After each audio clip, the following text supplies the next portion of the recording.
when Staff Sergeant Elena Vasquez ignored 3 direct orders and vanished into enemy territory with nothing but a backpack and determination. Her commanding officers prepared court-martial papers and a body bag. What happened next would rewrite military rescue protocols and prove that sometimes the person everyone thinks is too soft for war is exactly who you need when everything goes wrong. Preparing and narrating this type of story took us long efforts and hard work, so if you are enjoying the story, please consider subscribing to our channel. The mess hall at Forward Operating Base Phoenix buzzed with the familiar sounds of morning chow, metal trays clattering, boots shuffling across concrete, and the low hum of conversations that soldiers use to shake off another restless night in the Afghan desert. Elena sat alone at a corner table, methodically eating scrambled eggs that tasted like cardboard while reviewing casualty reports on her tablet. Around her, infantry Marines discussed upcoming patrol routes with the casual intensity of men who'd learned to treat danger like weather, something to acknowledge but not fear. At 26, Elena had been deployed for 14 months as a combat stress control specialist, part of the mental health support team responsible for keeping soldiers psychologically fit for duty. Her job was to identify signs of combat fatigue, counsel troops struggling with PTSD symptoms, and recommend who needed to be pulled from active operations. It was critical work that saved lives and maintained unit effectiveness, but it wasn't the kind of role that earned respect from the Marines she served alongside. She'd grown accustomed to the sideways glances when she walked through the base, the way conversations sometimes paused when she approached groups of soldiers. Mental health specialists occupied a strange middle ground in military culture, necessary but suspect, valued but not trusted. The Marines needed her services, but they didn't want to need them, and that ambivalence colored every interaction she had. Elena had joined the Navy after completing her psychology degree at UCLA, drawn by the promise of serving her country while practicing her profession. She'd imagined herself making a real difference, helping warriors cope with the invisible wounds of combat. The reality had been more complicated. Too many soldiers viewed seeking mental health support as a sign of weakness, a potential black mark on their service record that could derail career advancement or deployment opportunities. Her commanding officer, Lieutenant Colonel Marcus Torres, was a 30-year veteran who'd served 3 previous deployments in Iraq and Afghanistan. He respected Elena's clinical skills but made no secret of his belief that combat operations required a certain hardness that he doubted she possessed. Torres had grown up in an era when military mental health support meant telling soldiers to suck it up and embrace the suck. He understood the intellectual arguments for modern psychological support, but his instincts still told him that real warriors dealt with their problems privately. The base itself reflected this tension between old-school military culture and evolving approaches to soldier welfare. Phoenix had been established 18 months earlier as part of a new strategy emphasizing both kinetic operations and hearts and minds engagement with local populations. The facility housed infantry Marines, special operations teams, intelligence analysts, civil affairs specialists, and support personnel like Elena. Everyone had their role, but the hierarchy was clear. The trigger pullers got first priority for everything from equipment to respect. Elena's office was located in the medical facility, a prefabricated structure that also housed the base hospital, pharmacy, and dental clinic. She shared space with Navy Corpsman Jake Morrison, a 24-year-old from Detroit who'd become her closest friend on the base. Morrison understood the challenges of being a non-combat specialist in a warrior culture, and their conversations had become Elena's primary source of emotional support during her deployment. The morning briefings were held in the Operations Center, a climate-controlled bunker where officers coordinated daily activities across the base's area of responsibility. Elena attended these sessions to provide input on the psychological readiness of personnel scheduled for high-risk missions, but her recommendations carried limited weight compared to operational necessities. If Marines were needed for a mission, they went regardless of her concerns about their mental state. She learned to pick her battles carefully, focusing her advocacy on the most severe cases, while accepting that the majority of her recommendations would be noted but not implemented.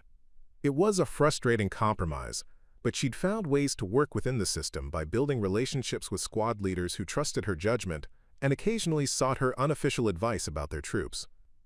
The base operated on a rotation schedule that sent different units on patrol missions throughout the week.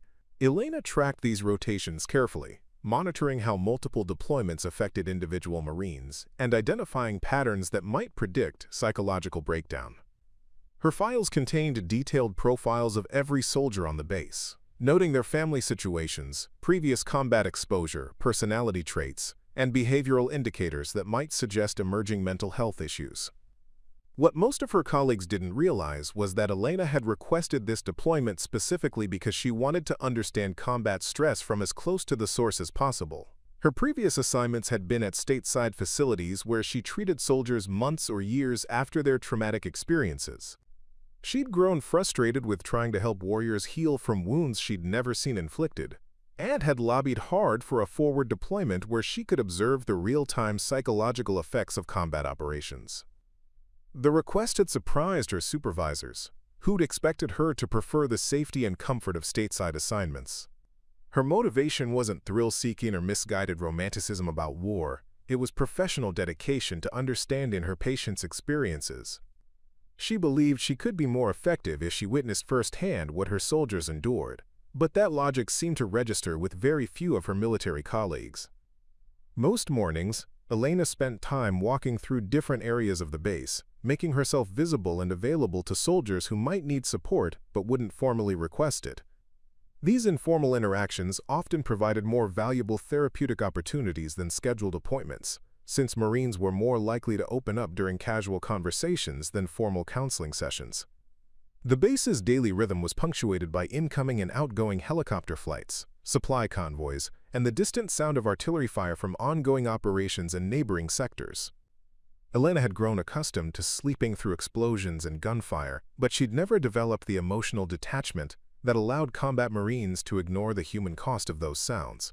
Every casualty report that crossed her desk represented someone's son, daughter, spouse, or parent, and she carried that weight in ways that her colleagues seemed able to compartmentalize.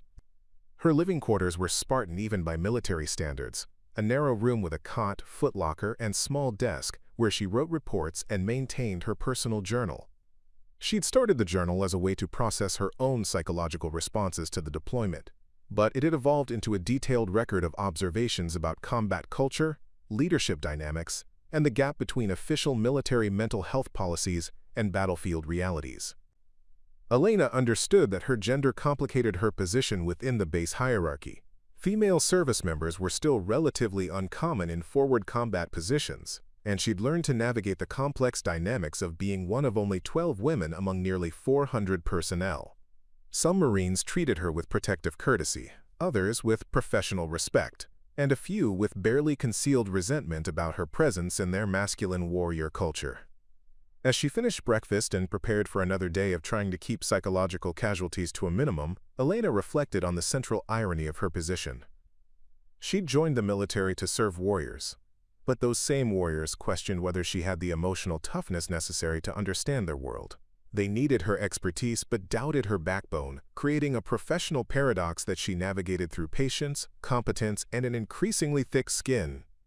The first incident happened during Elena's third week at FOB Phoenix, when Corporal Danny Washington returned from a patrol that had encountered an improvised explosive device. Washington's squad had been conducting a routine village engagement when the blast killed their interpreter and wounded 2 Marines. The survivors were physically intact, but psychologically shattered, exhibiting classic symptoms of acute stress reaction that Elena recognized immediately. She approached Captain Rick Brennan, Washington's company commander, with her assessment and recommendations.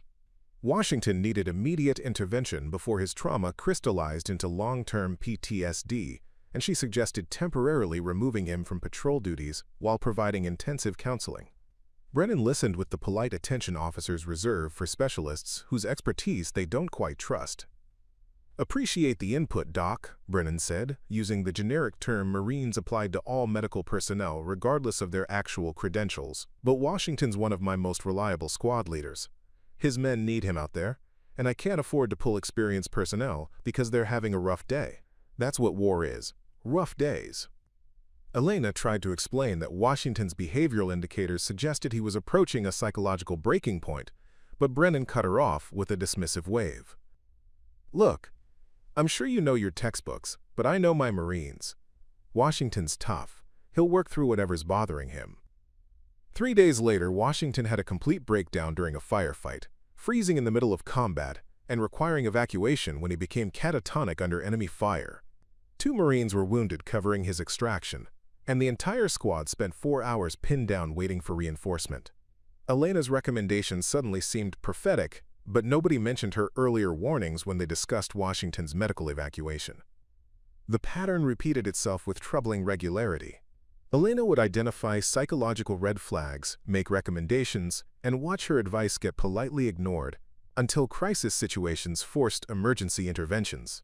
Her clinical assessments proved accurate with uncomfortable frequency, but each vindication seemed to make her colleagues more resistant to her future input rather than more receptive. Major Sarah Kim, the base executive officer, explained the dynamic during one of their monthly coordination meetings. "It's nothing personal, Vasquez, but these Marines have been fighting for months, and they've developed their own ways of dealing with stress. They don't want to be told they need help, especially by someone who's never been in a firefight. They see psychological support as weakness, and they see you as someone who doesn't understand what real combat stress feels like." Elena bit back the response that combat stress was exactly what she'd spent 4 years studying and 2 years treating. Instead, she asked what she could do to build credibility with the Marines she was supposed to support. Kim's answer was brutally honest. "Prove you can handle the same things they handle. Until they believe you understand their world, they're not going to trust your judgment about their problems." The opportunity to prove herself never materialized through official channels. Elena requested permission to accompany patrols as an embedded mental health observer, arguing that direct experience would make her more effective at treating combat trauma. Her requests were denied by Lieutenant Colonel Torres, who explained that psychological specialists weren't trained for combat operations and would represent an unnecessary liability during dangerous missions. "Your job is to fix problems after they happen," Vasquez, Torres told her during one particularly frustrating meeting. "Leave the fighting to the fighters. Stick to what you know." But Elena did know things that could have prevented problems before they occurred. She'd identified communication patterns between squad members that predicted unit cohesion breakdown. She'd noticed behavioral indicators that forecast which Marines would struggle with civilian interactions during village engagements. She'd developed profiles of leadership styles that either strengthened or weakened small unit effectiveness under stress. None of this expertise translated into operational influence because she wasn't considered qualified to offer tactical advice. The base's informal power structure made her exclusion even more pronounced. Real decisions happened during conversations between combat officers who shared experiences Elena couldn't access. They discussed mission planning over dinner in the officers' mess, compared notes during late-night poker games, and refined strategies during morning runs that Elena wasn't invited to join. Her clinical insights might have improved their planning, but she remained outside the circle of trust where actual influence resided. Elena found herself constantly proving basic competence in ways that male specialists never had to demonstrate. When she requisitioned supplies for her mental health programs, quartermasters questioned whether the materials were really necessary. When she requested time with Marines for counseling sessions, company commanders wondered if the appointments were truly urgent. Her professional judgment faced scrutiny that her colleagues took for granted, creating additional administrative burden for everything she tried to accomplish. The medical staff represented her primary source of professional respect, but even there her position was complicated. Navy physicians valued her clinical expertise and collaborated effectively on cases involving psychological trauma, but they operated within their own hierarchical structure that limited cross-functional influence. Elena could make medical recommendations, but implementation required approval from command staff, who viewed psychological support as secondary to operational priorities. Dr. Amanda Foster, the base's senior physician, became Elena's most reliable advocate during medical review boards where treatment decisions were made. Foster had seen enough combat casualties to understand the connection between psychological and physical readiness, and she supported Elena's recommendations whenever possible. But Foster's influence was confined to medical matters, and she couldn't override operational commanders who prioritized mission requirements over psychological welfare. Elena's living situation reinforced her outsider status in subtle but persistent ways. The female personnel quarters were located in a separate section of the base, physically isolating the dozen women from the informal social networks where male Marines built the relationships that translated into professional trust. Elena tried to bridge this gap by spending time in common areas and participating in base recreational activities, but her presence often made conversations stilted and self-conscious. The Marines weren't deliberately excluding her from their professional community, but their natural bonding processes revolved around shared combat experiences that Elena couldn't claim. They swapped stories about firefights she'd never witnessed, compared notes about enemy tactics she'd only read about in reports, and built camaraderie through mutual understanding of risks she'd never personally faced. Her attempts to contribute to these conversations felt forced and highlighted the experiential gaps that defined her outsider status.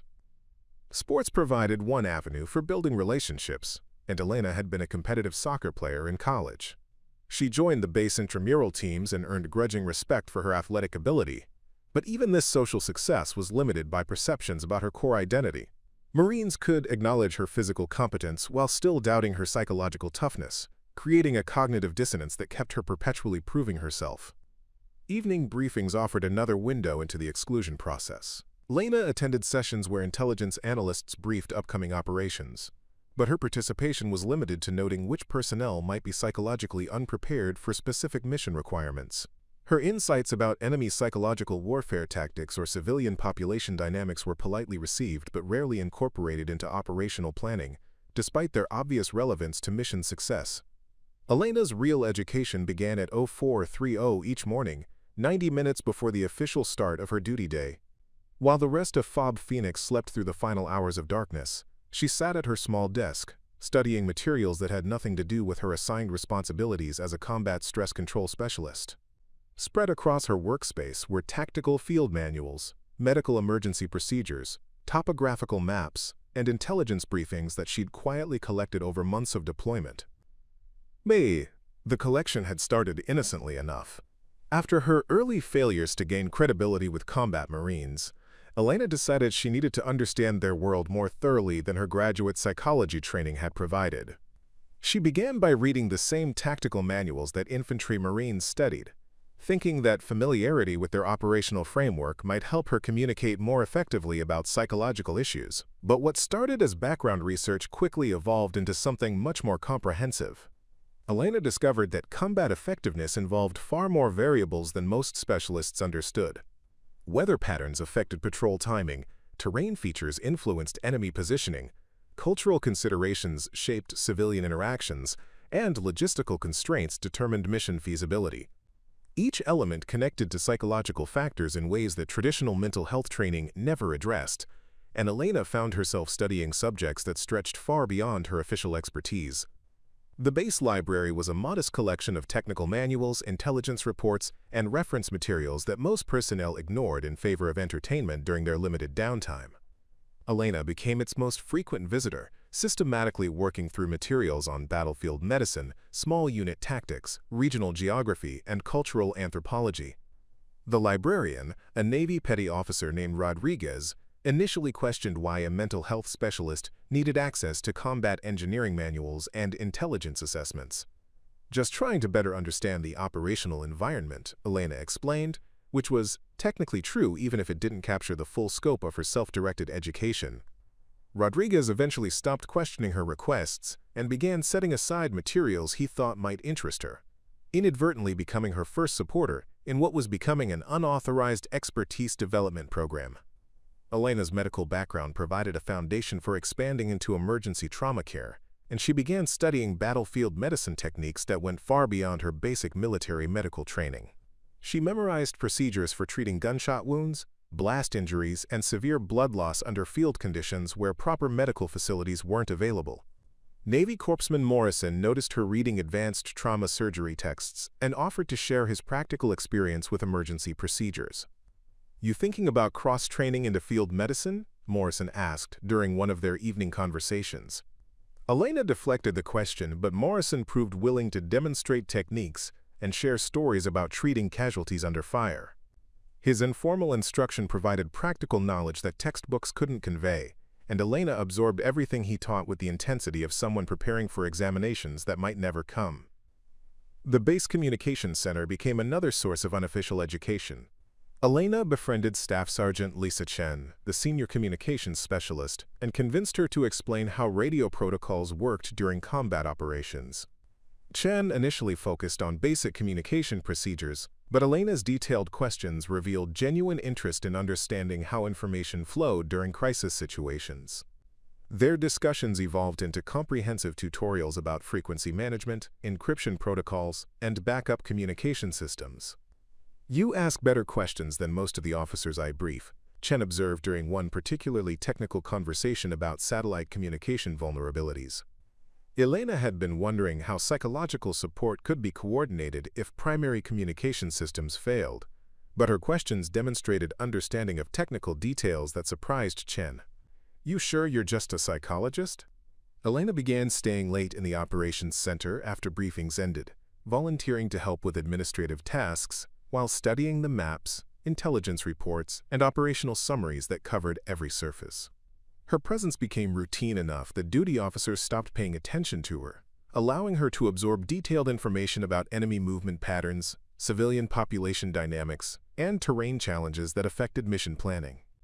Lieutenant Jake Sullivan, a young intelligence analyst, appreciated having someone help organize reports and eventually began explaining the strategic context behind daily intelligence summaries.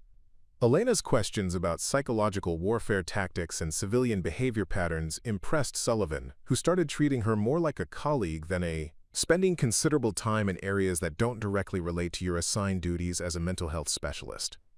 Elena kept her expression neutral, though her pulse quickened. "Sir, I believe that understanding the operational environment helps me better serve the Marines under my care. The more I know about their world, the more effectively I can address their psychological needs." Torres leaned back in his chair, studying her with the calculating gaze of someone who'd spent 3 decades evaluating personnel. "That's a reasonable explanation, but it doesn't account for the scope of your activities. According to my sources, you've been studying tactical manuals, learning vehicle maintenance, practicing with communications equipment, and spending time with intelligence analysts discussing operational matters. That goes well beyond background research for psychological support." The conversation revealed that Elena's activities hadn't been as discreet as she'd believed. Someone had been monitoring her movements and reporting back to command. She wondered who had been watching her and why they'd felt compelled to document her learning efforts. But she maintained her professional composure while Torres continued his interrogation. "Sir, everything I've studied relates to better understanding the stressors that affect Marine performance," Elena replied.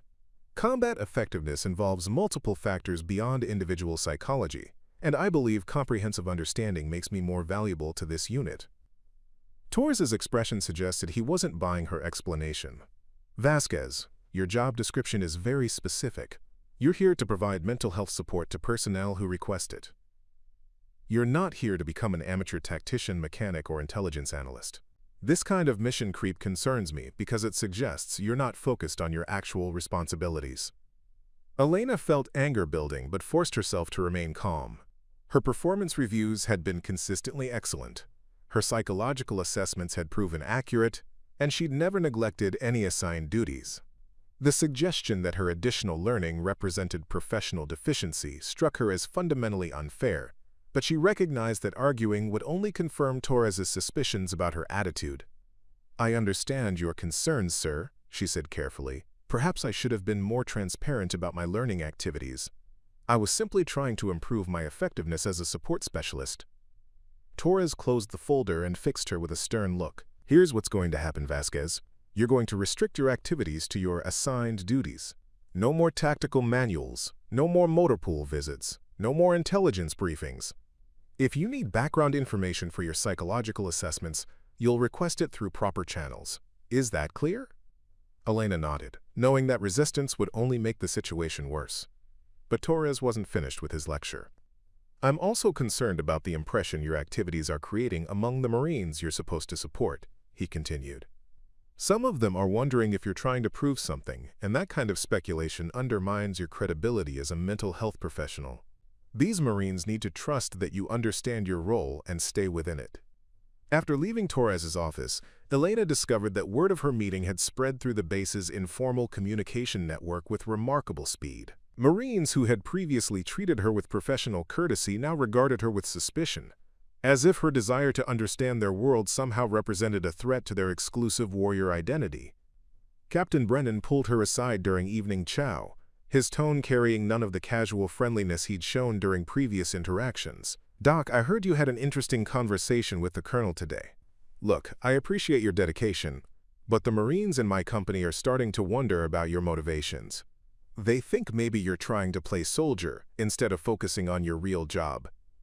Elena bit back the response that her real job required understanding the factors that affected Marine psychological welfare, which necessarily included tactical, logistical, and operational considerations. Instead, she asked what specific concerns his Marines had expressed. "It's not what they're saying, it's what they're thinking," Brennan replied. "When a support specialist starts acting like she knows more about combat operations than she should, it makes people wonder if she's lost perspective on her own limitations. My Marines need to trust that their mental health support comes from someone who knows her place in the military hierarchy." The phrase "knows her place" stung more than Elena cared to admit.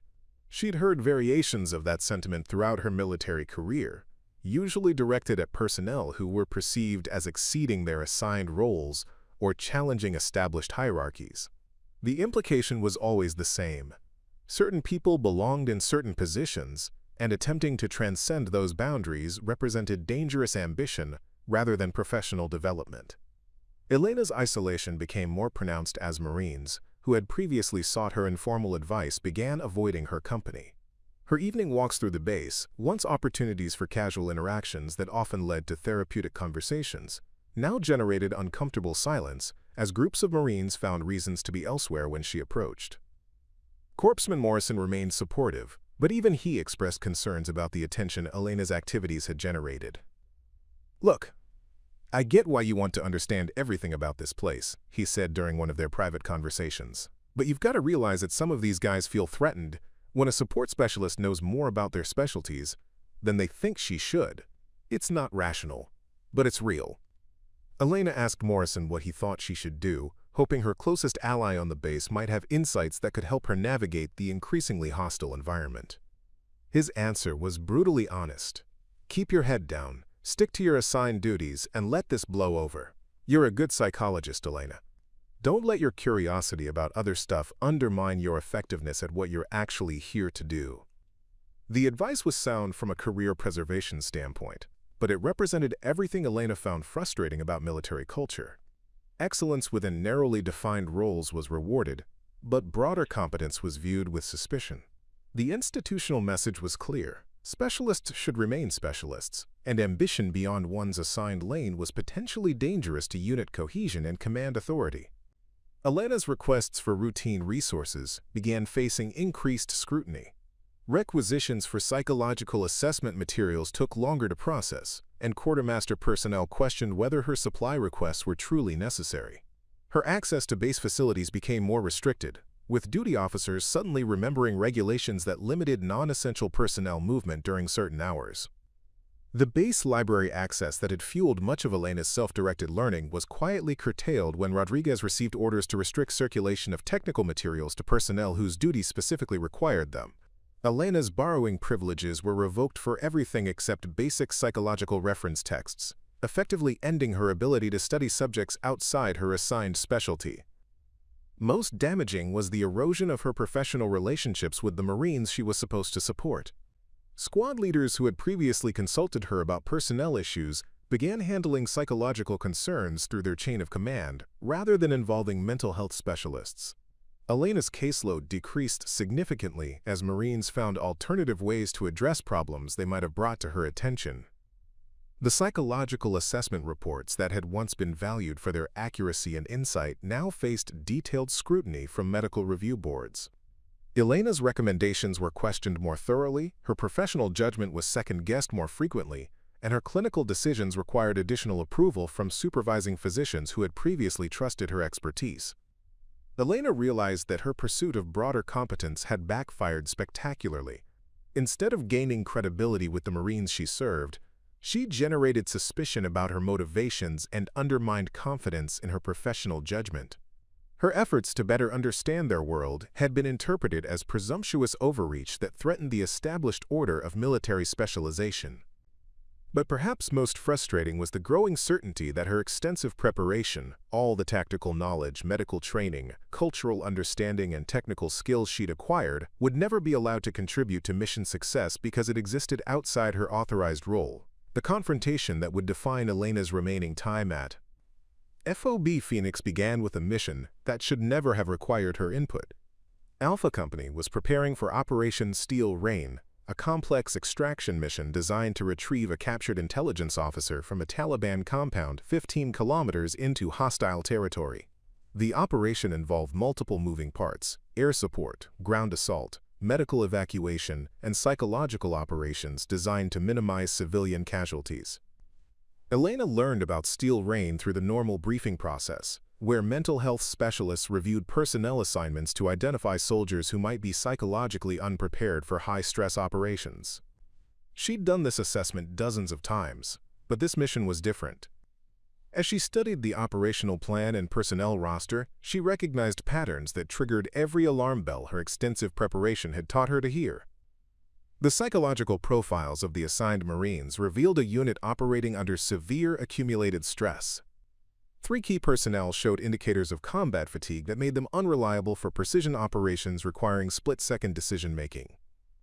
The mission timeline created pressure that would exacerbate existing psychological vulnerabilities, and the terrain analysis suggested environmental factors that would compound stress-related performance degradation. More troubling were the cultural intelligence gaps in the operational plan. Elena's studies of local customs and her conversations with Afghan interpreters have revealed important details about the target village's social structure that weren't reflected in the mission briefing. The timing of the operation coincided with a religious observance that would affect civilian behavior patterns, potentially creating complications that the tactical plan didn't anticipate. Elena spent 2 days drafting a comprehensive assessment that addressed both the psychological readiness of assigned personnel and the cultural factors that could affect mission success. Her report recommended replacing 3 Marines with personnel who showed better stress tolerance indicators and adjusting the operational timeline to account for local religious practices. She also suggested modified engagement protocols that would reduce the likelihood of civilian casualties, which could prevent long-term psychological trauma for the Marines conducting the extraction. When Elena submitted her report to Major Kim, the executive officer's response was immediate and dismissive. "Vasquez, this assessment goes way beyond your authority as a mental health specialist. You're making tactical recommendations about operational timing and engagement protocols. That's not your job." Elena tried to explain that psychological factors and tactical considerations were interconnected, but Kim cut her off with an impatient gesture. "Your job is to tell us if Marines are psychologically fit for duty, period. You don't get to second-guess tactical planning or provide strategic advice about cultural factors. Stay in your lane."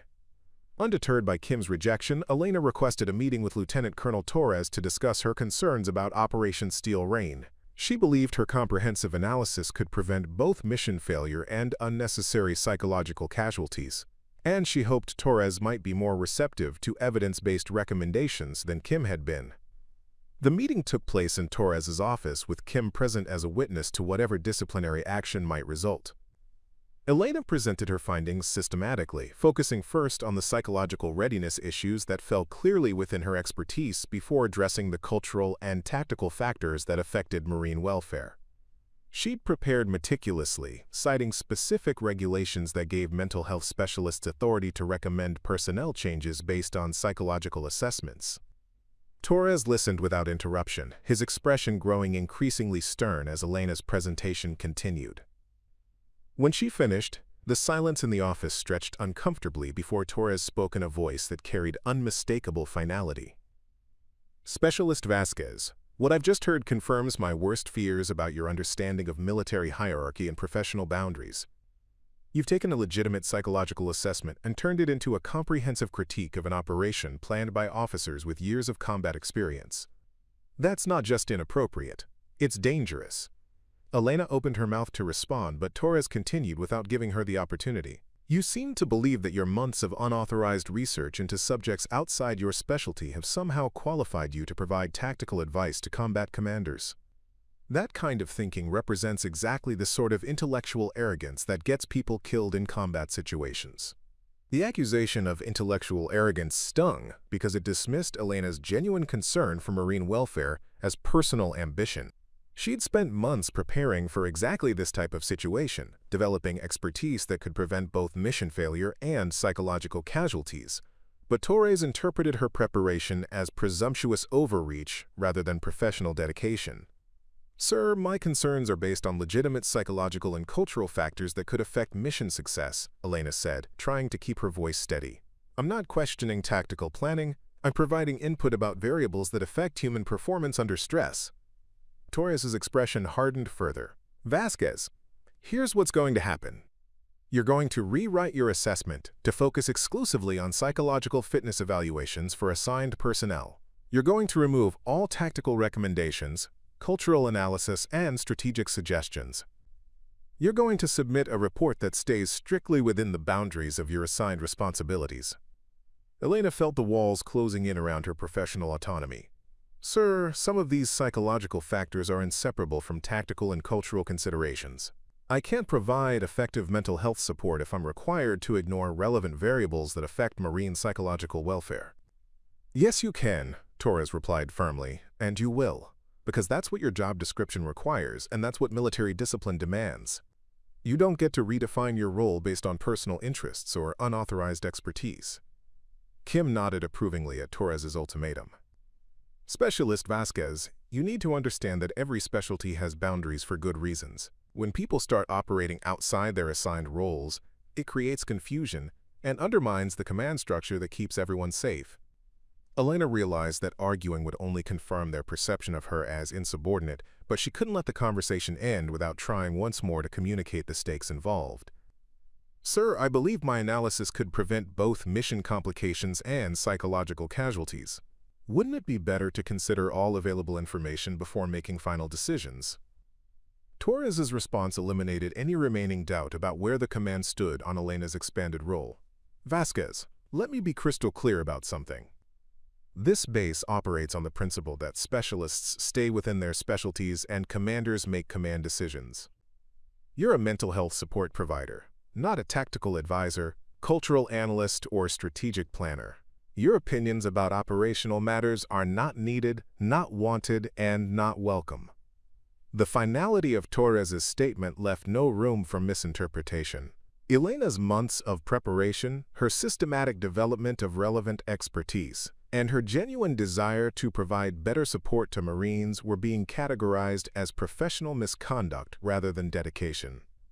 "Furthermore," Torres continued, "I'm formally counseling you about your tendency to exceed your assigned responsibilities. This conversation will be documented in your personnel file, and any future attempts to provide advice outside your authorized role will result in disciplinary action. Is that understood?" Elena nodded, knowing that further discussion would only make her situation worse. But as she left Torres's office, she carried with her the devastating knowledge that her comprehensive analysis of Operation Steel Rain would be ignored, that Marines would face unnecessary risks because command refused to consider information from unauthorized sources, and that her preparation for exactly this type of situation had been rendered irrelevant by institutional rigidity. Operation Steel Rain would proceed as planned, with all the psychological and cultural vulnerabilities that Elena had identified but been forbidden to address. The irony wasn't lost on her that the same command structure that questioned her mental toughness was about to send Marines into a situation where her unauthorized expertise might have saved lives.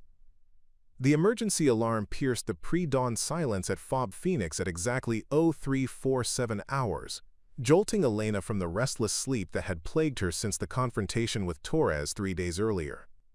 She rolled out of her cot and pulled on her uniform with the automatic efficiency that months of deployment had ingrained, but the urgent tone of the klaxon suggested this wasn't a routine alert. Through her quarter's small window, she could see Marines running toward the operations center with the kind of purposeful urgency that meant something had gone catastrophically wrong. Elena arrived at the operations center to find organized chaos. Radio operators worked multiple frequencies simultaneously, their voices sharp with stress, as they coordinated what appeared to be an emergency response to a developing crisis. The main tactical display showed Operation Steel Rain's operational area, but instead of the clean progression markers that should have indicated mission success, red warning icons flashed across the screen like electronic blood drops. Lieutenant Colonel Torres stood at the center of the activity, his weathered face grim as he absorbed reports from multiple sources. Elena positioned herself near the back of the room where support personnel typically gathered during operational briefings, straining to hear fragments of radio traffic that painted an increasingly dire picture of the situation developing 15 kilometers into enemy territory. "Alpha Team, report your status," came Torres's voice through the radio system, tight with controlled tension. The response crackled back through heavy static, punctuated by the distinctive sound of gunfire. "Phoenix Base, we're pinned down at the extraction site. Heavy resistance, multiple wounded. The package is secure, but we can't reach the landing zone."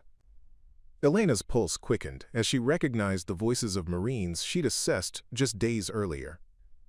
Staff Sergeant Mike Rodriguez was calling in the report, and she could hear the stress fractures in his voice that confirmed her worst fears about his psychological readiness for this type of high-pressure operation. Rodriguez had shown indicators of accumulated combat fatigue that made him prone to decision-making errors under extreme stress, exactly the kind of liability she'd warned about in her rejected assessment. Major Kim coordinated the immediate response while Torres gathered information about how Steel Rain had devolved from a planned extraction to an emergency rescue mission. The intelligence officer they'd been sent to retrieve was alive but wounded. Alpha Company had successfully reached the target compound, but enemy resistance had been far heavier than anticipated. Worse, the extraction helicopter had taken fire during its approach and was forced to abort landing, leaving the Marines stranded in hostile territory with no immediate way to evacuate their wounded. "Sir, QRF is spinning up for immediate deployment," reported Captain Johnson, the Quick Reaction Force commander. "We can have birds in the air in 15 minutes. Torres nodded curtly, but Elena could see the calculation in his expression as he weighed response options. The Quick Reaction Force represented the standard solution to this type of crisis, but Elena's comprehensive study of the operational area had revealed terrain and cultural factors that would complicate a conventional rescue attempt. The compounds surrounding the target site were designed to channel attacking forces into killing zones, and the local population's reaction to increased military presence would create additional complications that could turn a rescue mission into a prolonged siege. Elena watched the tactical display update with QRF movement markers, her stomach nodding as she recognized the fundamental mismatch between conventional response capabilities and the specific challenges of this operational environment. The Marines trapped at the extraction site needed immediate medical evacuation, but helicopters couldn't land under fire, and ground reinforcement would take hours to fight through the defensive positions that enemy forces had established around the compound. "Phoenix Base, be advised we've got civilian movement around our perimeter," Rodriguez's voice reported through increasing static. "Large groups gathering, getting closer to our position. Request guidance on engagement protocols." Elena's cultural analysis had predicted exactly this scenario. The timing of Operation Steel Rain coincided with morning prayers at the local mosque, which meant civilian foot traffic would naturally increase around the target area, just as military tension escalated. Local residents wouldn't necessarily be hostile, but their presence would complicate any rescue attempt and create psychological pressure on Marines who were trained to avoid civilian casualties at all costs. Torres consulted with his operations staff, but their response options remained frustratingly limited. Helicopter extraction was impossible under current fire conditions, ground reinforcement would require fighting through prepared defensive positions, and the civilian complications made aggressive tactics politically unacceptable. Elena watched senior officers struggle with a situation that her rejected analysis had anticipated and potentially prevented. "Sir, recommend we establish overwatch positions and suppress enemy fire to create landing opportunities for medical evacuation," suggested Captain Brennan, whose company wasn't directly involved in the crisis but was experienced enough to recognize the tactical challenges. Elena bit her tongue to prevent herself from voicing the objections that her terrain analysis had revealed. The overwatch positions Brennan suggested were compromised by sight lines that enemy forces had clearly anticipated, and the suppression tactics he recommended would be ineffective against defenders who understood the local geography better than the attacking forces.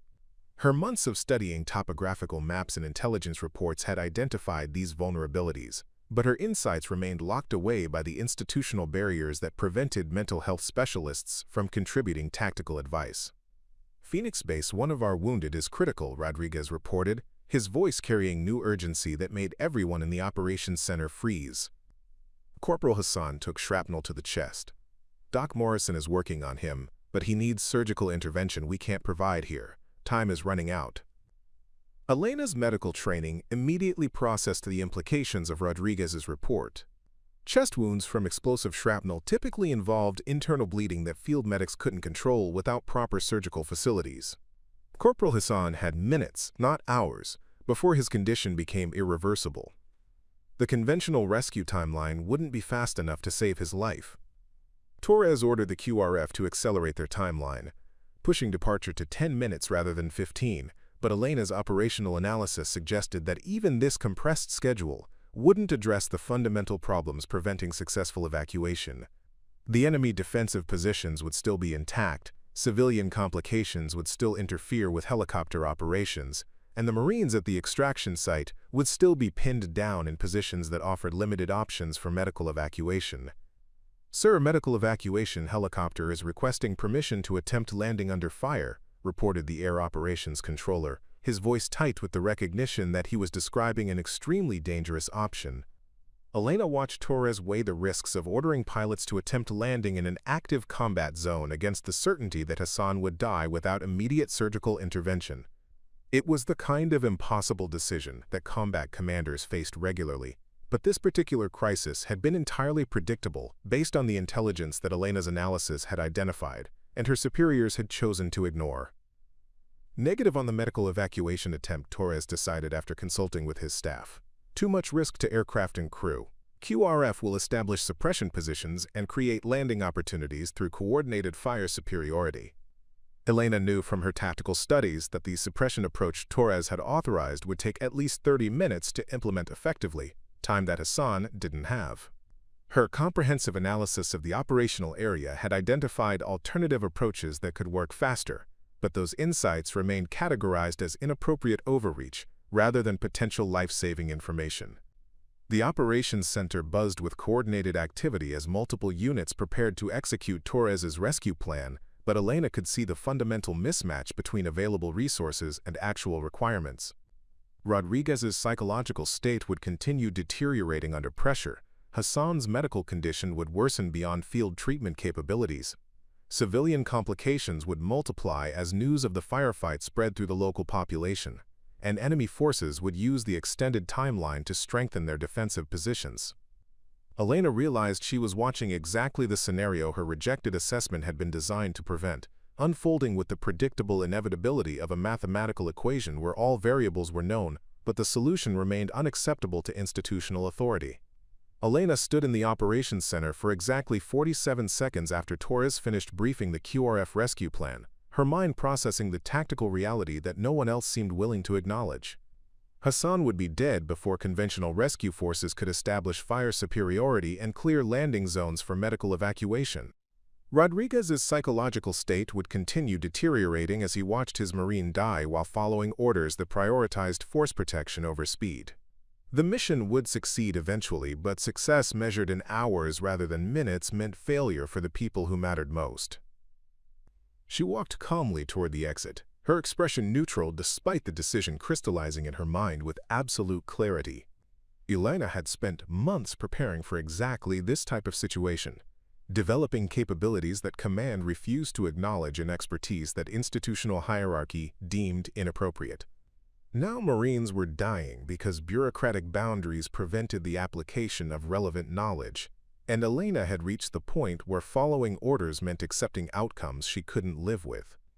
Her quarters were empty when she arrived, which eliminated the need for explanations about why she was packing combat gear at 0400 hours during an active emergency response. Elena's personal equipment included items that no mental health specialist was supposed to possess: advanced medical supplies beyond basic first aid, tactical communications equipment, climbing gear designed for mountain operations, and navigation tools that could function without GPS support. She'd accumulated these materials quietly over months, anticipating situations where conventional support might prove inadequate. Elena's tactical vest held medical supplies organized according to battlefield trauma protocols that Morrison had taught her during their unofficial training sessions. Chest seals for penetrating wounds, hemostatic agents for severe bleeding, advanced airway management tools, and pain medication that could keep wounded Marines functional during extended evacuations. Her medical knowledge wouldn't replace surgical intervention, but it might buy Hassan the time he needed to reach proper treatment facilities. The communications gear Elena packed operated on frequencies that would allow her to monitor QRF operations while maintaining contact with the trapped Marines at the extraction site. She'd learned radio protocols through her friendship with Staff Sergeant Chen, and her understanding of encryption procedures would prevent enemy forces from intercepting her transmissions. Elena programmed multiple backup frequencies into her equipment, anticipating communication failures that could leave her isolated in hostile territory. Navigation equipment included detailed topographical maps that Elena had annotated with information gathered from intelligence reports, cultural briefings, and conversations with Afghan interpreters. She'd memorized primary and alternate routes to the extraction site, identified water sources and defensive positions along each path, and calculated movement times based on different tactical scenarios. Her preparation extended to escape and evasion routes that could be used if conventional extraction became impossible. Elena's backpack contained supplies for extended independent operations, water purification tablets, high-energy food concentrates, cold weather gear, and basic tools for equipment repair. She'd calculated weight distributions to maximize operational effectiveness while maintaining mobility, and every item served multiple purposes that reflected months of systematic preparation for unknown contingencies. The base armory was secured during emergency operations, but Elena's mechanical training with Sergeant Alvarez had included instruction about security systems that protected sensitive equipment. She approached the armory through maintenance corridors that avoided main thoroughfares where her movement might attract attention, using access codes that she'd memorized during legitimate visits for psychological evaluation equipment. Elena selected a compact rifle designed for special operations, lightweight but effective at the ranges she'd calculated for independent movement to the extraction site. Ammunition loads reflected her analysis of probable engagement scenarios, with emphasis on accuracy rather than suppression fire. She'd practiced marksmanship during off-duty hours at the base rifle range, developing skills that exceeded basic military requirements but remained within recreational activity parameters that hadn't attracted command attention. The motor pool checkpoint that had seemed insurmountable during her unauthorized learning activities now represented simply another problem requiring technical solutions. Elena's mechanical knowledge allowed her to disable security systems without triggering alarms, and her understanding of patrol schedules provided timing windows that minimized detection risks. She selected an all-terrain vehicle configured for medical evacuation, equipped with communications gear and medical supplies that would support casualty transport.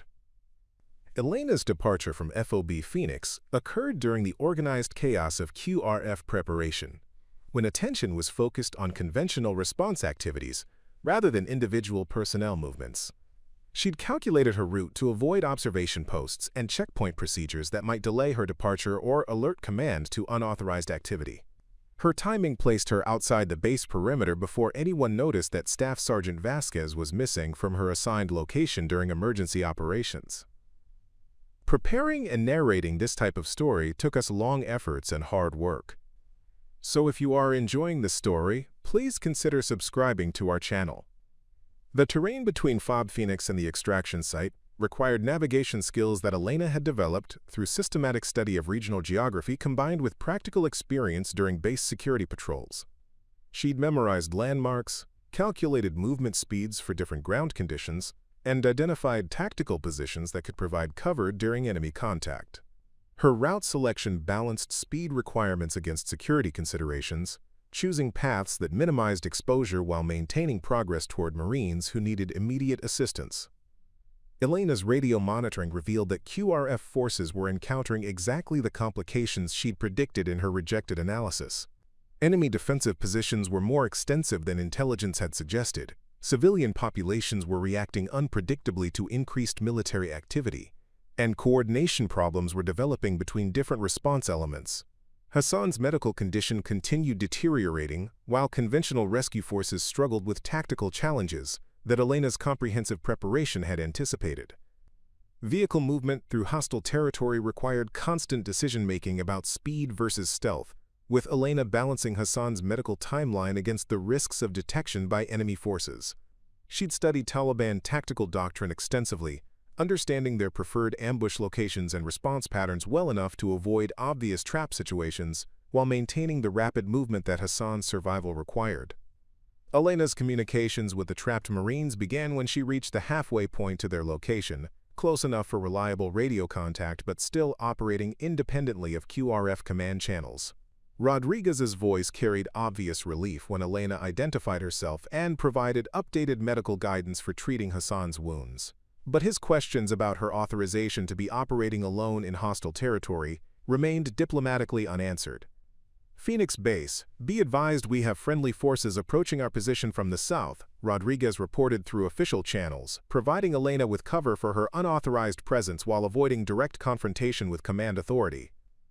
Elena's arrival at the extraction site compound marked the point of no return for her career and possibly her life. She'd violated multiple regulations, ignored direct orders about staying within her assigned role, and committed herself to a course of action that would require justification she couldn't provide through normal military channels. But Hassan was still alive. Rodriguez's psychological state had stabilized with the knowledge that help was coming, and Elena's months of preparation were finally being applied to the situation they'd been designed to address. The real test would begin when she attempted to apply her unauthorized expertise to accomplishing what conventional military response had been unable to achieve. Elena's vehicle skidded to a halt behind the compound's eastern wall at exactly 0623 hours, 47 minutes after departing FOB Phoenix and 18 minutes ahead of her most optimistic timeline projection. The sound of automatic weapons fire echoed from multiple directions, confirming that enemy forces had established overlapping fields of fire around the building where Alpha Team had taken refuge. She grabbed her medical pack and rifle, leaving the vehicle positioned for rapid evacuation, while scanning the tactical situation that had developed since Rodriguez's last radio report. The compound's layout matched Elena's memory of the intelligence photographs she'd studied, but the reality of combat had transformed architectural features into life-or-death tactical considerations. Bullet impacts scarred the walls where Marines had attempted movement between defensive positions, and the distinctive odor of cordite mixed with dust and blood created an atmosphere that no classroom training could have prepared her for. Elena's heart hammered against her ribs, but her hands remained steady as she approached the building's rear entrance where Rodriguez had indicated the Marines were consolidated. "Friendly coming in from the east," Elena announced through her radio before moving toward the doorway, following protocols that would prevent Marines from engaging her as a potential threat. The response came immediately through her earpiece as Rodriguez's voice crackled with relief and disbelief. "Vasquez, what the hell are you doing here? Command didn't authorize any additional personnel for this location." Elena slipped through the doorway into a scene that validated every worst-case scenario her tactical analysis had predicted. Hassan lay against the western wall, his face gray with blood loss, while Morrison worked frantically to maintain pressure on chest wounds that were beyond field medic capabilities. 3 other Marines maintained security positions at windows and doorways, their ammunition supplies visibly diminished by the sustained firefight that had kept them pinned down for over 2 hours. "Authorization can wait," Elena replied, dropping beside Morrison to assess Hassan's condition. Her medical training immediately processed the visible indicators: rapid, shallow breathing that suggested internal bleeding, skin temperature consistent with shock, and blood saturation of field dressings that indicated Morrison's initial treatment was failing to control the hemorrhage. Elena's advanced medical supplies included chest seals designed for exactly Hassan's type of wound, but application required removing Morrison's improvised bandaging system and temporarily increasing bleeding while establishing more effective treatment. The procedure demanded precise timing and steady hands while under enemy fire. But Elena's preparation had included scenarios that anticipated working under combat stress conditions. "Morrison, I need you to maintain pressure here while I apply the chest seal," Elena instructed, her voice calm despite the sound of gunfire intensifying outside their position. Morrison's eyes showed surprise at Elena's clinical confidence, but his hands followed her directions automatically as she worked to stabilize Hassan's condition, using techniques that went far beyond basic first aid training. Elena's communications equipment allowed her to monitor QRF progress while coordinating with the trapped Marines, providing tactical updates that revealed why conventional rescue efforts were encountering delays. Enemy defensive positions included mortar teams that were targeting helicopter landing zones, and civilian crowds had gathered around the compound in response to the sustained firefight, creating political complications that prevented aggressive suppression tactics. "Rodriguez, I need you to show me your current defensive setup," Elena said after completing Hassan's emergency treatment. Rodriguez's psychological state had improved significantly with Elena's arrival, but she could still detect stress indicators that suggested his decision-making capabilities remained compromised by accumulated pressure and fatigue. Elena's tactical knowledge immediately identified vulnerabilities in the Marines' defensive positions that enemy forces were exploiting to maintain suppression fire. The Marines had established security positions based on standard urban combat doctrine, but they lacked understanding of how this specific building's architectural features affected sightlines and fields of fire. Elena's months of studying intelligence reports had provided detailed familiarity with compound layouts throughout the region. "Move Jackson to the northeast corner window," Elena directed, pointing toward a position that would provide better overwatch of enemy approach routes while remaining protected from the mortar positions that were targeting their current locations. "That position gives us observation and fire control over their primary infiltration route."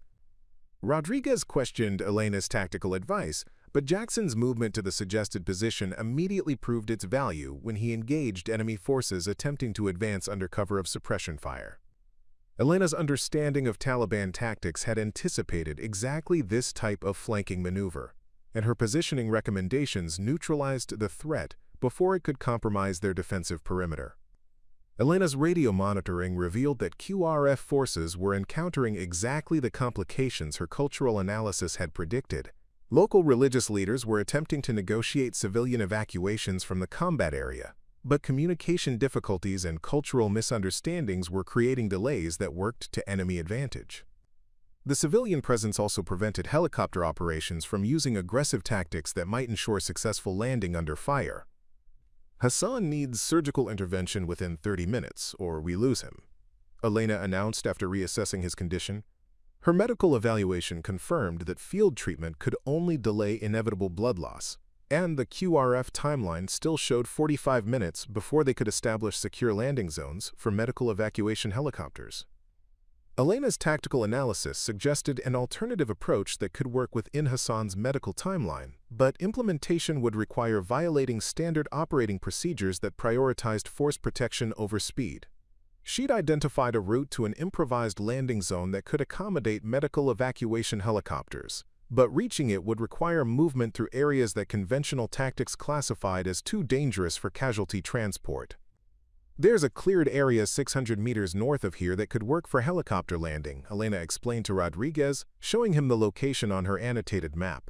"The route requires crossing 2 streets under potential enemy observation, but it's the only option that gets Hassan to medical care in time." Rodriguez's combat experience made him skeptical of Elena's proposal, but his psychological assessment of Hassan's deteriorating condition confirmed that conventional rescue timelines wouldn't be adequate. Elena's preparation for exactly this type of scenario had included studying casualty evacuation procedures that balanced medical requirements against tactical risks. Elena's communications with helicopter crews revealed that pilots were willing to attempt landing at her proposed location if ground forces could provide even minimal security during the approach. Her understanding of Taliban anti-aircraft capabilities suggested that rapid insertion and extraction could succeed before enemy forces could coordinate effective responses, but the margin for error was essentially zero. "We move Hassan in 5 minutes, Elena decided, checking her medical supplies one final time. Her trauma treatment had stabilized his condition enough to survive transport, but the window of opportunity was closing rapidly as blood loss continued despite her interventions. Rodriguez nodded, his confidence in Elena's judgment overriding his questions about her authority to make tactical decisions. The months of doubt about Elena's capabilities had been replaced by respect for competence demonstrated under conditions that left no room for institutional politics or hierarchical concerns. Elena's radio crackled with incoming transmission from the medical evacuation helicopter. "Ground team, we're 2 minutes out from your position. Confirm landing zone security and casualty status." The moment of truth had arrived, and Elena's unauthorized expertise would finally be tested against the ultimate standard of combat effectiveness. Elena's improvised landing zone materialized through the pre-dawn haze exactly where her topographical analysis had predicted, a cleared area bordered by low buildings that provided natural wind barriers for helicopter operations. She crouched beside Hassan's improvised stretcher, monitoring his vital signs while Rodriguez and Jackson maintained overwatch positions that covered their 600-meter movement route from the compound. The sound of approaching rotor blades grew louder, but Elena's attention remained focused on Hassan's breathing patterns that indicated his condition was stabilizing within acceptable parameters for transport.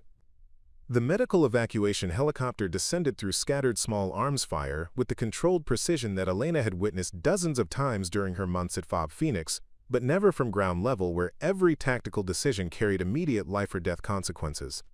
Elena coordinated the landing approach through her radio while simultaneously preparing Hassan for transport, her hands steady despite the adrenaline that flooded her system as enemy muzzle flashes sparked from buildings around the landing zone perimeter.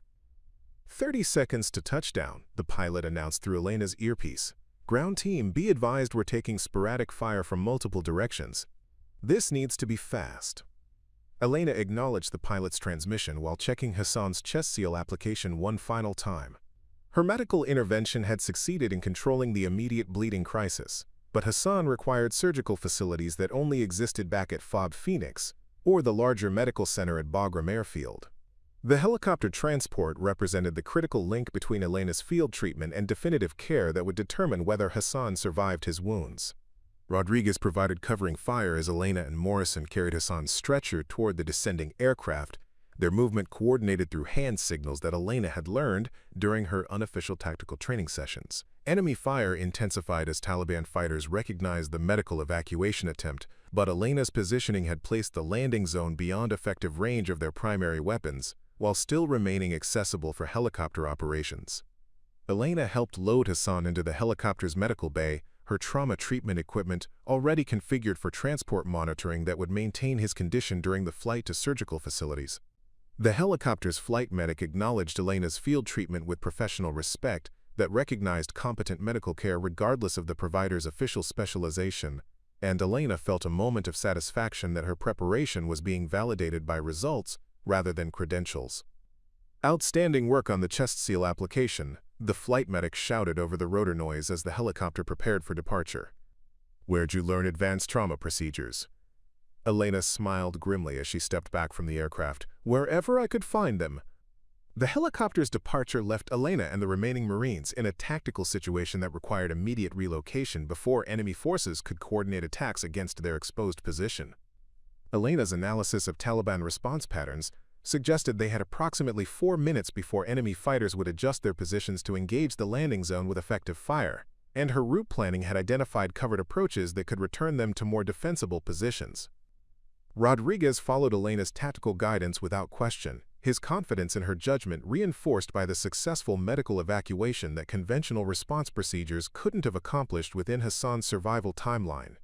Elena led the team through movement routes that her terrain analysis had identified as offering optimal combinations of speed and security, avoiding obvious ambush locations while maintaining progress toward positions where QRF units could provide extraction support. Elena's radio monitoring revealed that her unauthorized rescue operation had created significant complications for the official response effort. Lieutenant Colonel Torres was demanding explanations about how Staff Sergeant Vasquez had reached the extraction site ahead of authorized QRF units, while simultaneously coordinating helicopter assets to extract the remaining Marines from positions that Elena's tactical decisions had made accessible to conventional rescue procedures. All units, be advised we have personnel operating independently in the target area. Torres's voice crackled through command frequencies with barely controlled anger. Vasquez, you will explain your unauthorized presence immediately upon extraction. Elena keyed her radio calmly, her voice steady despite the gravity of her situation. Phoenix Base. Hassan is en route to surgical facilities. Remaining personnel are moving to extraction positions. Medical crisis has been resolved. The silence that followed Elena's transmission lasted long enough for her to wonder if command was considering leaving her in the field rather than acknowledging her unauthorized success. But operational priorities eventually overrode disciplinary considerations, and QRF helicopters approached Elena's position with the mechanical efficiency that characterized military operations regardless of political complications. Elena's extraction from the combat zone occurred under circumstances that prevented immediate disciplinary action but guaranteed future consequences that could end her military career. She rode back to FOB Phoenix in tactical silence, watching the terrain pass beneath her while mentally preparing for the confrontation that would begin as soon as the helicopters touched down at the base landing pad. The debriefing process began before Elena had finished unloading her gear from the helicopter, with Major Kim arriving at the landing zone accompanied by military police personnel, whose presence indicated that Elena's unauthorized mission was being treated as a serious breach of military discipline rather than a successful rescue operation. Elena submitted to the immediate questioning with professional composure while internally acknowledging that her career was probably over regardless of Hassan's medical outcome. Vasquez, you violated direct orders, stole military equipment, and conducted unauthorized operations in hostile territory, Kim began, her voice sharp with disciplinary authority. You put Marines at additional risk and compromised command coordination of official rescue efforts. Your actions represent serious violations of military law that will require formal investigation. Elena acknowledged Kim's accusations without attempting to justify her decisions, understanding that explanations about Hassan's medical timeline or tactical necessities would be interpreted as insubordination rather than professional reasoning. Military discipline required accountability for procedural violations regardless of operational outcomes, and Elena's unauthorized expertise remained officially irrelevant to command evaluation of her conduct. But Hassan's successful transport to surgical facilities created complications for the disciplinary narrative that Kim was constructing around Elena's misconduct. Hospital reports confirmed that Hassan's life had been saved by advanced medical intervention that exceeded standard field medic capabilities, and the surgical team's evaluation praised whoever had provided the trauma treatment that stabilized Hassan's condition during transport. Elena's medical skills had prevented a casualty that conventional response procedures couldn't have avoided. Rodriguez's after-action report created additional complications for Elena's disciplinary case by documenting how her tactical guidance had improved their defensive positions and facilitated the successful medical evacuation that saved Hassan's life. Rodriguez had initially questioned Elena's authority to provide tactical advice, but her competence under combat conditions had established credibility that transcended institutional hierarchies. Vasquez knew exactly what she was doing out there, Rodriguez reported during his formal debriefing. Her medical treatment saved Hassan, her tactical positioning improved our defense, and her extraction coordination worked when conventional approaches were failing. Whatever regulation she violated, she got results that official response couldn't deliver. Morrison's medical evaluation of Elena's field treatment confirmed that her chest seal application and trauma management had been performed according to advanced protocols that most military medics wouldn't have known how to implement. Elena's unauthorized medical training had created capabilities that proved essential for Hassan's survival, but those same capabilities raised questions about why mental health specialists were acquiring skills outside their assigned specializations. Elena's debriefing session with Torres lasted 4 hours and covered every aspect of her unauthorized mission, from equipment procurement to tactical decision-making during enemy contact. Torres approached the interrogation with systematic thoroughness that reflected his intention to document violations comprehensively, but Elena's detailed explanations of her actions revealed expertise that commanded grudging professional respect, despite institutional disapproval. Vasquez, your tactical knowledge and medical skills are undeniably impressive, Torres admitted during the final phase of Elena's debriefing. But military effectiveness requires discipline and adherence to command authority. Individual competence doesn't justify ignoring orders or operating outside assigned roles. Elena's response was carefully measured. Sir, I understood the risks and consequences when I made my decision. Hassan needed help that conventional response couldn't provide in time. I was prepared to provide that help, and I did. Torres studied Elena for a long moment before responding. The question now is whether your results justify your methods, and whether this command can continue to utilize someone who decides independently which orders to follow. Elena realized that her moment of proving herself had arrived, but the institutional response remained uncertain despite her operational success. The review board convened 72 hours after Elena's return from the unauthorized rescue mission, assembled in the base conference room, where maps of Operation Steel Rain still covered bulletin boards like evidence from a completed investigation. Elena sat at a metal table facing Colonel Richard Warren from Division Command, Lieutenant Colonel Torres, Major Kim, and Captain Sarah Mitchell from the Inspector General's office. The composition of the panel indicated that her case had escalated beyond local disciplinary action into a formal evaluation that would determine both her immediate fate and the broader implications of her actions for military policy. Hassan's medical report lay open on the table between Elena and her evaluators, documenting the surgical team's assessment that advanced field treatment had prevented fatal blood loss and enabled successful evacuation. The trauma surgeon's detailed analysis praised the chest seal application and hemorrhage control techniques that had stabilized Hassan's condition, noting that whoever provided this treatment possessed medical knowledge that exceeded standard military first aid training by a significant margin. Specialist Vasquez, Colonel Warren began, his voice carrying the measured authority of someone who'd spent 30 years evaluating military personnel under extraordinary circumstances. This board has reviewed your actions during Operation Steel Rain, including your unauthorized departure from base, acquisition of military equipment without proper authorization, and independent operation in hostile territory. These actions represent serious violations of military discipline that normally result in court-martial proceedings and discharge from service. Elena maintained her professional composure while acknowledging the severity of charges that could end her military career and potentially result in criminal prosecution. She'd calculated these risks before departing FOB Phoenix, but abstract consequences felt different when articulated by officers whose evaluation would determine her future. Elena's preparation for this moment had included acceptance that proving her capabilities might require sacrificing her career, but the reality of facing that sacrifice demanded emotional strength she hadn't fully anticipated. Warren continued his opening statement while consulting documents that Elena recognized as comprehensive assessments of her unauthorized mission. However, this case presents unusual circumstances that require careful evaluation of both disciplinary violations and operational outcomes. Your actions saved the life of Corporal Hassan and facilitated the successful extraction of Marines who were trapped in hostile territory. The question before this board is whether exceptional results justify exceptional methods. Captain Mitchell leaned forward, her expression indicating skepticism about Elena's conduct regardless of its outcomes. Specialist Vasquez, military effectiveness depends on discipline and adherence to command authority.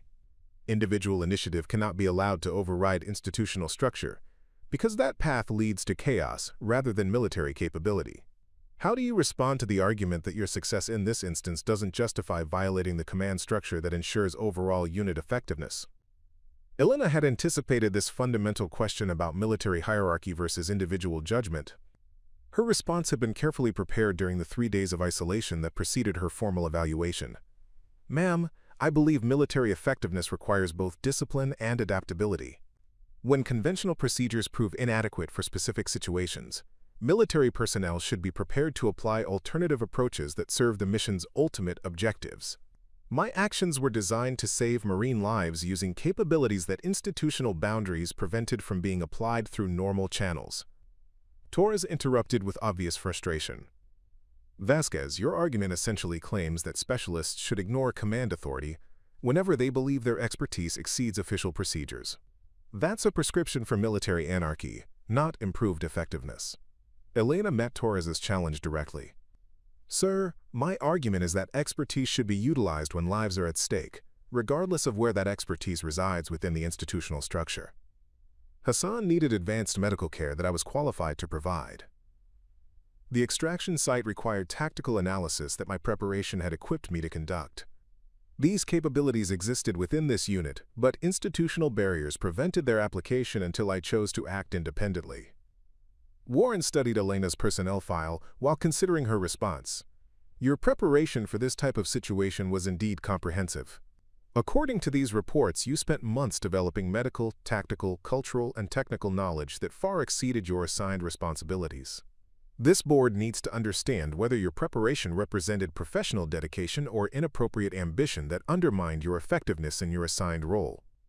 Elena's answer reflected months of reflection about her motivations and objectives. Sir, my preparation was driven by recognition that complex military operations require interdisciplinary understanding. Mental health specialists who lack knowledge about tactical, medical, and cultural factors cannot effectively support Marines facing those challenges. My goal was to become more valuable to this unit by developing capabilities that complemented my psychological expertise. Rodriguez's after-action testimony provided crucial support for Elena's position when Warren read selected excerpts to the review board. Rodriguez states that your tactical guidance improved their defensive positions and that your medical treatment was superior to anything he'd witnessed from military medics. Morrison's report confirms that your trauma procedures followed advanced protocols that saved Hassan's life. These evaluations suggest that your preparation created legitimate operational capabilities. Major Kim challenged the significance of positive operational feedback. Colonel, individual competence doesn't excuse violation of military discipline. If we allow specialists to ignore command authority based on personal assessments of operational requirements, we undermine the command structure that enables coordinated military action. Vasquez's success doesn't justify her methods. Warren's response indicated the complexity of Elena's case. Major Kim raises valid concerns about precedent and discipline. However, this board must also consider whether institutional structures are adequately utilizing available capabilities within this command. Specialist Vasquez developed expertise that proved operationally valuable, but command structure prevented that expertise from being applied through normal channels. Elena recognized that Warren's observation represented a potential shift in how her case was being evaluated. Rather than focusing exclusively on disciplinary violations, the board was considering whether institutional barriers had created the situation that required her unauthorized action. Elena's months of being excluded from operational planning despite her relevant expertise had generated the conditions that made independent action necessary. Captain Mitchell's questions revealed the broader policy implications of Elena's case. If this board concludes that Specialist Vasquez's actions were justified, what message does that send to other military personnel who believe their expertise exceeds their assigned roles? How do we maintain disciplinary standards while encouraging the kind of initiative that Specialist Vasquez demonstrated? Warren's answer suggested that Elena's case was being considered as more than individual disciplinary action. These are exactly the questions that military leadership must address as operational environments become more complex. This board's recommendations will include policy considerations about how specialized expertise should be integrated into operational planning and emergency response procedures. Elena realized that her unauthorized mission had created an opportunity to address institutional barriers that affected more than her individual case. Her actions had demonstrated gaps between available capabilities and authorized utilization that could be corrected through policy changes rather than disciplinary action. Warren's approach suggested that her sacrifice might generate systemic improvements that benefited future operations. The board's deliberation lasted 6 hours, while Elena waited in isolation, uncertain whether her military career would survive the evaluation process. When she was recalled to the conference room, Warren's expression provided no indication of the board's decision until he began reading their formal conclusions. This board finds that Specialist Vasquez violated military regulations through her unauthorized actions during Operation Steel Rain. However, we also find that these violations were motivated by legitimate operational requirements that existing procedures could not address within necessary timelines. Accordingly, this board recommends that disciplinary action be suspended pending Specialist Vasquez's reassignment to duties that can properly utilize her demonstrated capabilities. Elena's relief was overwhelmed by surprise at Warren's next announcement. Effective immediately, you're being transferred to the newly created Multidisciplinary Operations Support Team, where your combination of psychological, medical, and tactical expertise can be applied to complex mission planning and emergency response coordination. Your unauthorized preparation has identified capabilities that this command needs to integrate into official operational procedures. 6 months later, Elena stood in the same operations center where she'd once been excluded from tactical discussions, but her role had transformed completely. The Multidisciplinary Operations Support Team patch on her sleeve carried authority that her original mental health specialist designation had never provided, and when she spoke during mission briefings, officers listened with the respect that competence under combat conditions had earned. The psychological profile of the target area indicates civilian populations will react defensively to conventional approach patterns, Elena told the assembled planning team. I recommend modified engagement protocols that account for local cultural factors while maintaining operational security. Captain Johnson, now her team leader, nodded approvingly. Elena's cultural analysis prevented civilian complications during last month's extraction mission. Her recommendations should be integrated into all operations planning. Elena's transformation from excluded specialist to essential team member had created ripple effects throughout FOB Phoenix that extended far beyond her individual case. Marines who had previously dismissed psychological expertise now sought Elena's guidance on mission planning, recognizing that her interdisciplinary knowledge improved operational effectiveness. Her success had demonstrated that institutional boundaries often limited military capability rather than protecting it. Hassan approached Elena after the briefing concluded, walking without the limp that had initially marked his recovery from wounds that her field treatment had prevented from becoming fatal. "Vasquez, heard you're leading the assessment for tomorrow's operation. Glad to know someone who actually understands what we face out there is involved in the planning." Elena smiled at Hassan's comment while reflecting on the journey that had brought her from excluded mental health specialist to integrated operations planner. Her unauthorized rescue mission had proven that expertise transcended institutional categories, that preparation created opportunities that conventional thinking couldn't anticipate, and that sometimes the person everyone believes lacks necessary capabilities is exactly who the situation demands. The mission alarm sounded, indicating another crisis where Elena's comprehensive expertise would be applied to challenges that traditional specialization couldn't address.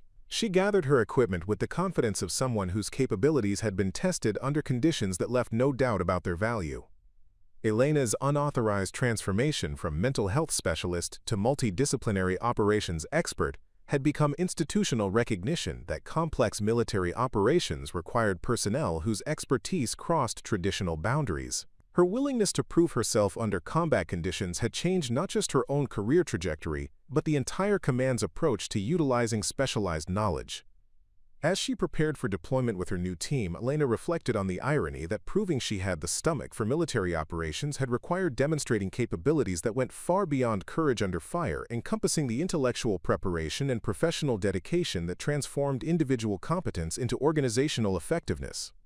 Elena's first major test in her new role arrived 14 months after her reassignment, when Forward Operating Base Phoenix received intelligence about a downed reconnaissance aircraft in the Hindu Kush Mountains carrying classified equipment. The crash site was located in terrain so treacherous that conventional search and rescue operations had been deemed impossible by 3 separate military commands. But the strategic value of the aircraft's intelligence-gathering capabilities made recovery a critical national security priority.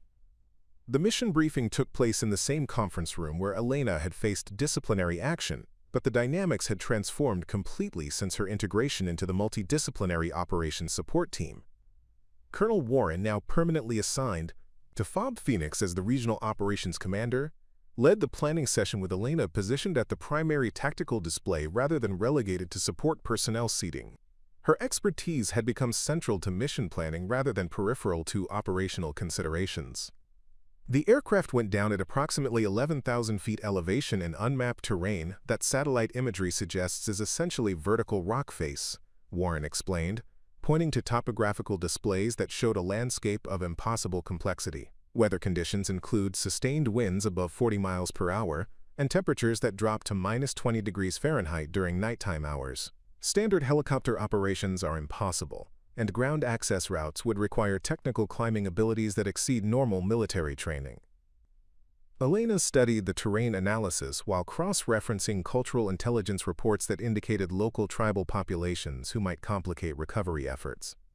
Her preparation for exactly this type of multidimensional operational challenge had continued even after her official recognition, with Elena expanding her expertise into high-altitude operations, advanced mountaineering techniques, and cold weather survival procedures that few personnel at FOB Phoenix possessed.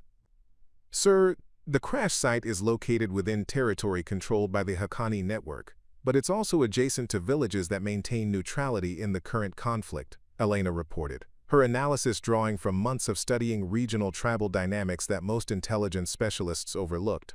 Local populations might be willing to provide assistance if approached correctly, but conventional military presence would likely trigger defensive responses that could compromise the mission. Captain Morrison, Elena's former medical colleague who had requested transfer to her team after witnessing her capabilities during Hassan's rescue, raised concerns about the environmental challenges that would affect any personnel attempting high-altitude recovery operations. "Elena, the combination of altitude, weather, and terrain exposure creates physiological stresses that could incapacitate recovery teams before they reach the crash site," We're talking about conditions that exceed human performance limits under the best circumstances. Elena had anticipated Morrison's medical concerns and spent weeks developing protocols that could enable human operations in extreme conditions that conventional wisdom deemed impossible. Her solution involved techniques borrowed from military special operations, civilian mountaineering expeditions, and medical research about high-altitude performance that she'd studied during her expanded training regimen.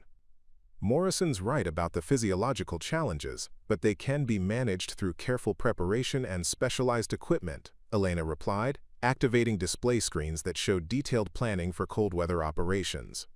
I've identified approach routes that minimize altitude exposure while maintaining security from enemy observation. The key is using civilian mountaineering techniques adapted for military equipment loads. Elena's presentation included equipment specifications, timeline calculations, and risk assessments that demonstrated her comprehensive understanding of challenges that extended far beyond traditional military training. Her months of studying civilian expertise in extreme environment operations had created capabilities that military specialization alone couldn't provide, giving FOB Phoenix access to solutions that conventional military thinking couldn't generate. Lieutenant Colonel Torres, who had initially opposed Elena's expansion beyond mental health duties, now served as her primary advocate during mission planning sessions, where her interdisciplinary expertise proved essential for operational success. Torres had witnessed enough of Elena's mission planning to recognize that her approach consistently identified solutions that specialized military training missed. Elena's environmental analysis prevented 3 potential mission failures over the past year, Torres reported to the planning group. Her cultural intelligence has opened cooperation channels with local populations that conventional diplomatic approaches couldn't establish. The techniques she's developed for extreme conditions operations have enabled missions that were previously classified as impossible. Elena's mission design for aircraft recovery incorporated lessons learned from her unauthorized rescue of Hassan, but scaled up to address logistical complexities that exceeded anything she'd previously attempted. The operation would require coordinating helicopter insertion with ground movement through hostile territory, technical climbing operations at extreme altitude, equipment recovery under combat conditions, and extraction through weather windows that might not materialize according to predicted schedules. The mission timeline allows for 72 hours maximum exposure in the target area, Elena explained, walking the planning team through phases of operation that required precision coordination between multiple specialized teams. Weather analysis indicates we have a 6-hour window for helicopter insertion, followed by 18 hours of ground movement to reach the crash site. Equipment recovery should take 4 hours if the aircraft is intact, but we need contingency planning for dismantling classified components if structural damage prevents complete recovery. Elena's cultural preparation had identified tribal leaders who might provide local assistance in exchange for medical supplies and infrastructure improvements that FOB Phoenix could deliver as part of community engagement programs. Her approach represented the kind of comprehensive solution that addressed multiple operational objectives while building long-term relationships that benefited broader strategic goals. Staff Sergeant Chen, Elena's former communications instructor who had joined her team as technical operations coordinator, raised questions about maintaining communications during extreme weather conditions that could interfere with standard military radio equipment. Elena's solution drew from her extensive study of backup communication systems that could function in environments where conventional technology failed. Primary communications will use military satellite systems, but I've also prepared backup protocols using civilian mountaineering communication equipment that operates on different frequency ranges, Elena answered. Local tribal contacts can provide emergency communication relay if our technical systems fail completely. Cultural preparation has established trust relationships that create operational redundancy. Elena's mission planning revealed how her transformation from excluded mental health specialist to integrated operations planner had changed not just her individual role, but the entire command's approach to complex problem solving. Her ability to synthesize psychological, medical, tactical, cultural, and technical considerations created operational capabilities that traditional military specialization couldn't match. Elena, your mission design addresses variables that conventional planning wouldn't consider, Colonel Warren observed. The cultural intelligence component alone represents strategic value that extends beyond this specific operation. Local cooperation could establish relationships that benefit regional stability for years. Elena's preparation for the aircraft recovery mission included personal training that pushed her physical capabilities beyond anything her original military service had required. High-altitude conditioning, technical climbing certification, cold weather survival training, and advanced medical procedures for treating altitude-related injuries represented months of preparation that had transformed her from support specialist to operational leader capable of functioning in environments that challenged human limits. The mission requires personnel who can operate independently under extreme conditions while maintaining technical proficiency for classified equipment recovery, Elena told the assembled team. Standard military training doesn't prepare people for the combination of physical, technical, and cultural challenges we'll encounter. Success depends on comprehensive preparation that crosses traditional specialty boundaries. Elena's aircraft recovery mission represented the culmination of her journey from dismissed mental health specialist to essential operational planner, but it also demonstrated how institutional recognition of her capabilities had created opportunities for other personnel to expand their expertise beyond traditional roles. Morrison's medical training now included extreme environment procedures, Chen's communications expertise encompassed cultural liaison protocols, and Torres's tactical planning incorporated psychological and cultural analysis that improved operational effectiveness across all mission types. The briefing concluded with Elena's assignment as mission commander for the aircraft recovery operation, a responsibility that would have been inconceivable during her early months at FOB Phoenix, when her expertise was dismissed as inappropriate for someone in her position. Her transformation from overlooked support specialist to mission leader represented both personal vindication and institutional evolution toward more effective utilization of available capabilities. As Elena prepared for an operation that would test every skill she'd developed through months of unauthorized and then officially sanctioned preparation, she reflected on how proving she had the stomach for military operations had required, demonstrating that intellectual preparation and comprehensive expertise were just as important as physical courage for accomplishing missions that others deemed impossible. The aircraft recovery mission launched at dawn on a Tuesday that would become part of military legend, with Elena leading a team of specialists whose diverse expertise reflected the institutional transformation. The helicopter insertion proceeded flawlessly through weather conditions that had grounded conventional operations for weeks, but Elena's cultural intelligence had identified local tribal guides who knew mountain wind patterns well enough to predict brief windows of flight opportunity that meteorological services couldn't forecast. Elena rappelled onto the mountain ledge that served as the primary staging area with equipment loads that would have been impossible for traditional military specialists to manage, but her comprehensive training had developed capabilities that conventional specialization couldn't provide. Morrison followed with advanced medical supplies configured for high-altitude treatment. Chen carried communications gear adapted for extreme weather operations, and the technical recovery team brought classified equipment extraction tools that Elena's planning had specified, based on aircraft intelligence she'd studied during mission preparation. The crash site exceeded even Elena's worst-case scenario planning, with the reconnaissance aircraft scattered across 3 separate impact zones that required technical climbing to access safely.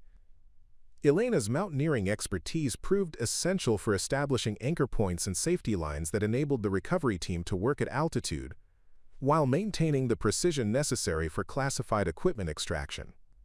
Her medical training became critical when altitude exposure affected team performance, and her cultural preparation enabled communication with local tribal members who provided crucial assistance during the most technically challenging phases of equipment recovery.